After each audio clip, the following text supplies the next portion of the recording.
when you travel, how you gonna warm up your food? So you wrap up first with the foil paper, and you put on the engine like this.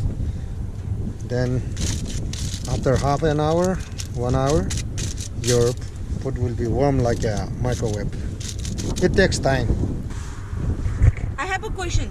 So if you drive like a 1 hour or 2 hour, it wouldn't sparkle your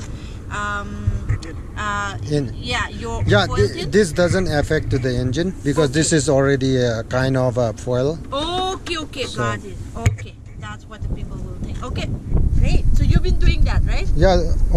If I'm traveling long drive, I'll always go with this. Okay. So you cannot find a microwave anywhere, right? Okay, yeah. So this is a kind of microwave to warm up your food.